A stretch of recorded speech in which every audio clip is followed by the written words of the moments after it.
Right, so hi, I am Kriti Duneja, and this session is titled Introduction to Data Sonification. Okay, so for starters, do you like puzzles? I, for one, love them. So I have a very quick one for you. I have my own version of four picks one word, except it's three picks one word. So the rules are simple. You have to look for a common link between the three images that you will see next.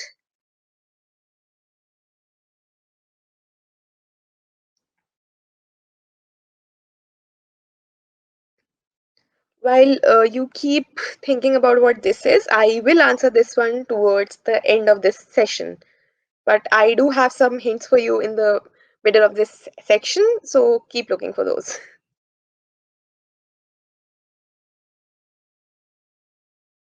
So, Christopher Nolan is one of the best storytellers of our time, and I just want to take a moment here to bring your attention to a very tiny detail that you might have missed when you watched his movie that we call as Interstellar, but it has something very important hidden in there. So, in this particular scene, which is Miller's planet, you hear a very distinctive tick sound in the background. And right after the scene, we see that this person's kids have all grown up. So, every single tick that you hear there is one day passing back on Earth. So, that is the kind of beauty that he weaves into his movies just through the use of sounds, wherein a user does not consciously register what they are seeing, but at the back of their mind, they do sense that urgency. Hi, I am Kriti Doneria, and today my topic is Introduction to Data Sonification. That sounds fancy, but basically translates to how do we convert data to sound. I would talk more about who I am towards the end of this talk. So, yeah, let's dive in.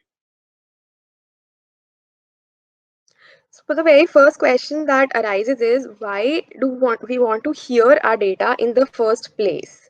And what is the drawback of the data visualization techniques that we have been studying for a long time in our formal education? So, this is not to say that these techniques are not robust enough, but when we can complement them with something else to add some more info, we should always do that. In the interest of time, I would take my favorite example here, which is a pie chart. So, pie chart is infamous for its ability to lie via omission. I can conduct a survey, present two options to my users, take a survey of this kind, and then just go to the head of NASA and say, you know what, let's invade Mars because a lot of people say they want to. Other visualizations have their own drawbacks, but I would skip that for now. So, in order to understand why do we need sonification, we need to understand the senses of visualization and sonification in detail first. So, this is what I would point your attention here right now is that print media was actually the only medium through which we could communicate in a one to many mode for a very long time in documented history. And it has also stood the text test of time through written texts. For examples that we know of, most of the religious texts are texts that have been passed down from generations simply because they were written down. The third thing is that any kind of pictures, paintings, caveman paintings, and medieval art, also that we know, are very static in nature.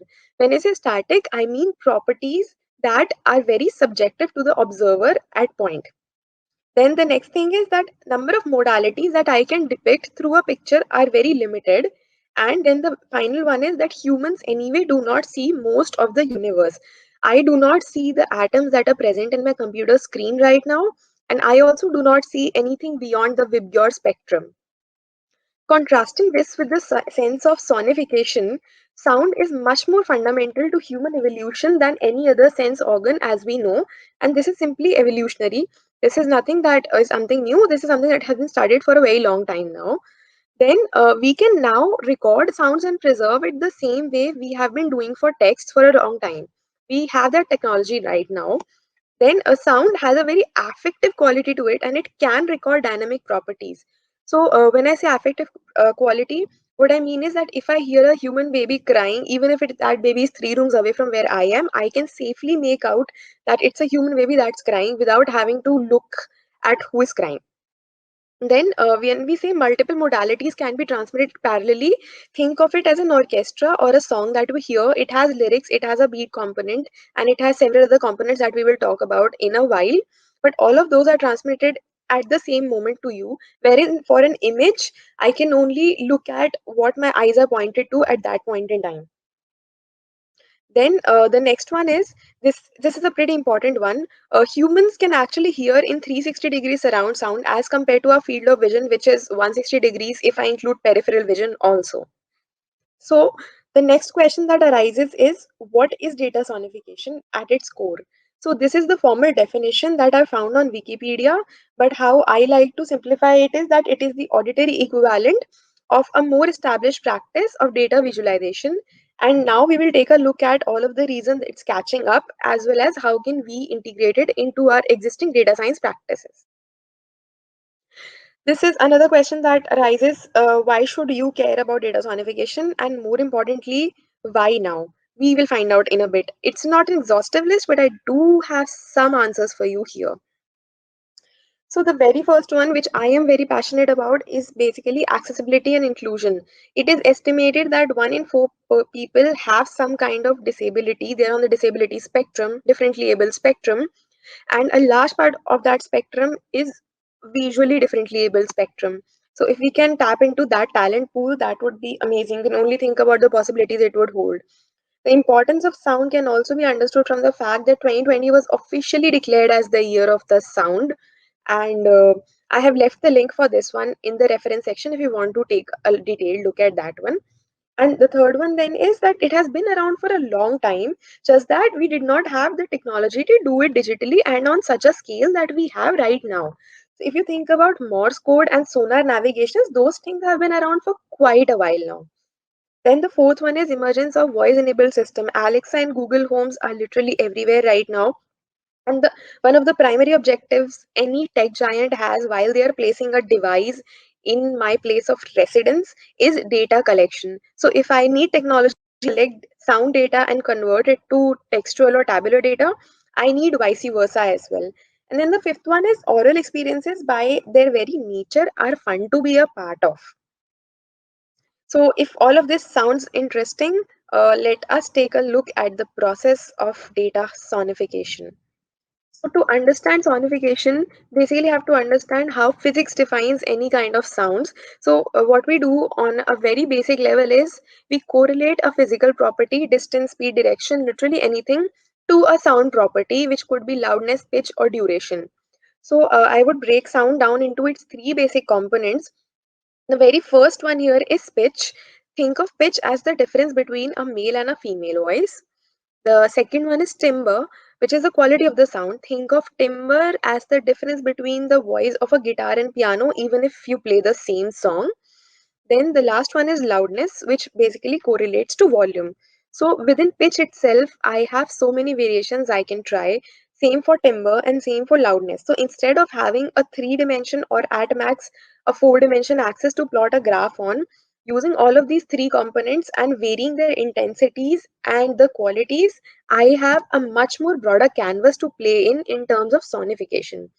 So if I talk about closer to home, Indian music divides music into two basic elements. The first one is notes and melodies, and the second one is time cycle and beats. So think of notes and melodies as something that we plot a sound wave on, and think of the time cycle and beats as the x-axis of that sine wave that we generally see in a typical physics plot.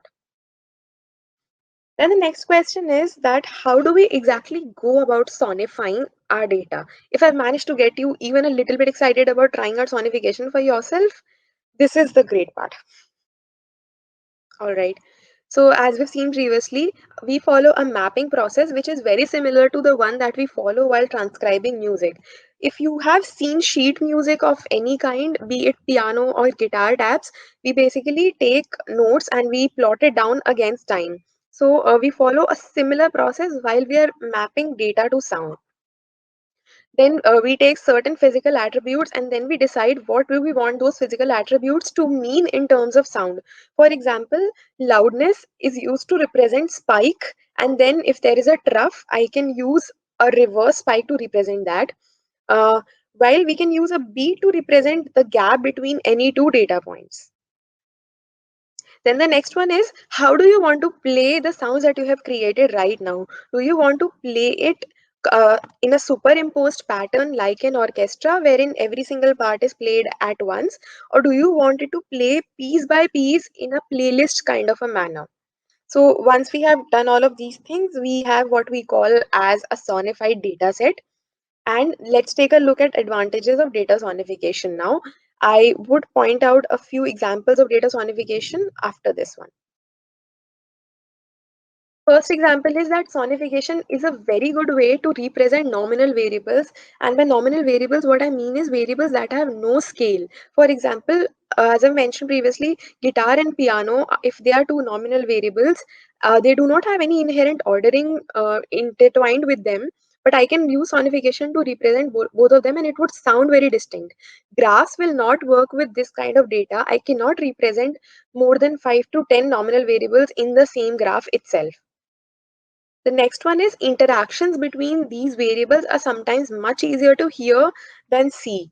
What I mean by this is that when we hear any kind of sound, we process it as a whole and not in a part. So, if an interaction occurs, that interaction might cause what we call as consonance, and that would be much easier to hear than just see.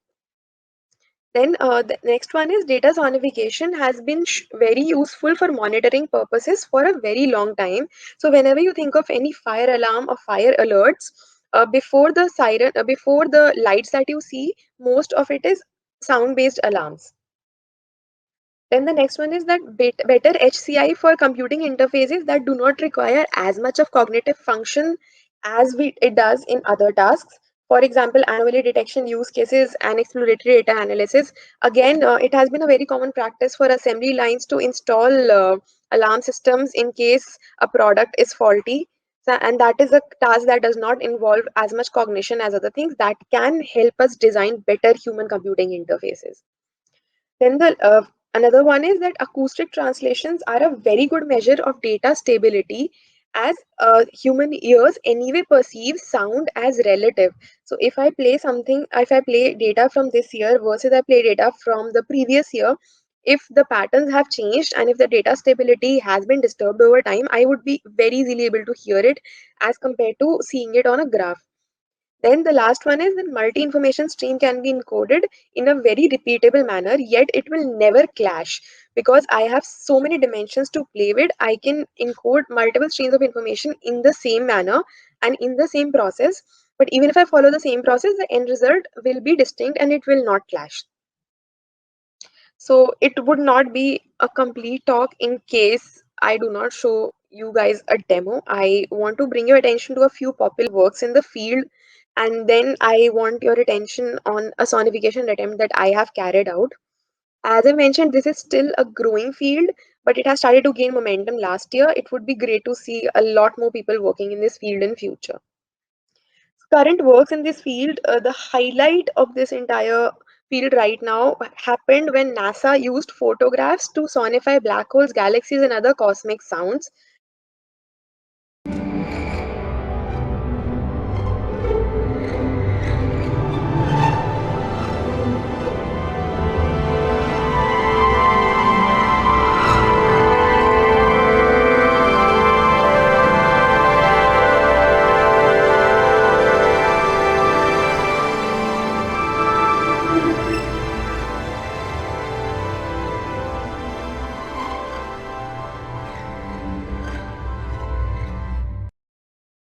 So, how did that sound? Hearing an entire photograph, that is exciting, right? Then the next use case comes from Large Hadron Collider, which is a physics experiment again run to determine the existence of God's particle. And they had a very beautiful quote here that I would like to draw your attention to, which is that physics data and music share many similar connections from vibrations to patterns. So, what they did was they collected a lot of data, lot of signal processing data, and when they mapped that data to a few musical compositions, it resulted in a very well-known musical combination. And this happened sometime back in 2012. This is from where the field started to gain momentum.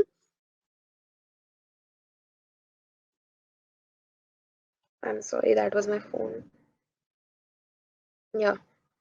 Then the next one is this is a pretty recent use case, which is COVID-19 virus sonification. This one is very creepy. In case you want to play this, I have again left the link to this in the description. And this is a protein spike. So yeah, this is very creepy to hear. Then the last one is basically a patent that Google has filed for multimodal timber modulated classes.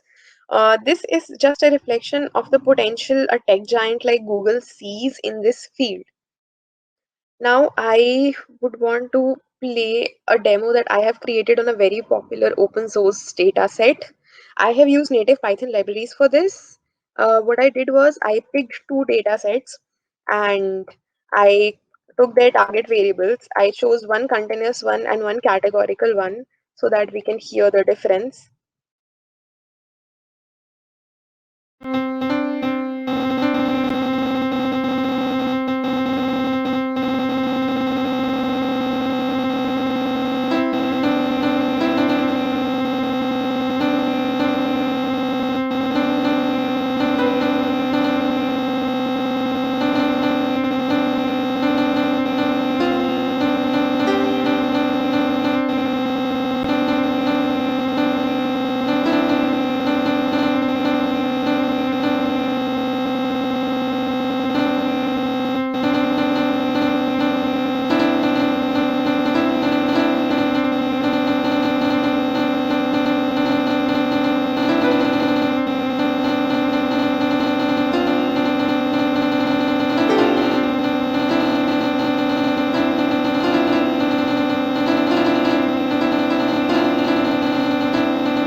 Yeah.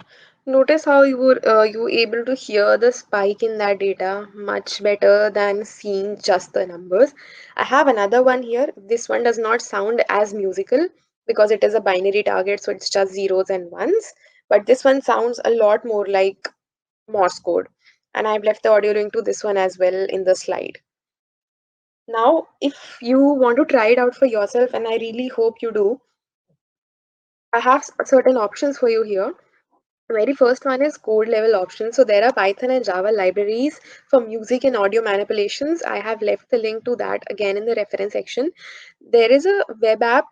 It used to be a web app, but right now their web app is down. That is why I've left this option in the code level option. Two Tone exists on GitHub right now, and its web app is down. So, but you can still go to GitHub and fork it and do what you want to do with this. The next is non-code options. The first one here is a software called as Xsonify, which can help you sonify tabular data. Then the next one is Sonifier. Sonifier is again a Java-based tool that is hosted on GitHub, but the website for Sonifier is in German. So yeah, Google Translate for the win. And the third one is basically learning the very basics of music theory, because that would help you understand the scope of this field as well as understand the kind of possibilities that exist in this field in particular. Yeah, that brings me to the end of my presentation. Thank you so much. I hope the takeaways from this session have at least managed to get you excited about data sonification in general. And in case you have any questions or something to discuss, I can connect over mail or LinkedIn. And I've left my Kaggle link here, which is where I'll publish that notebook. Yeah, that would be. Thank you so much.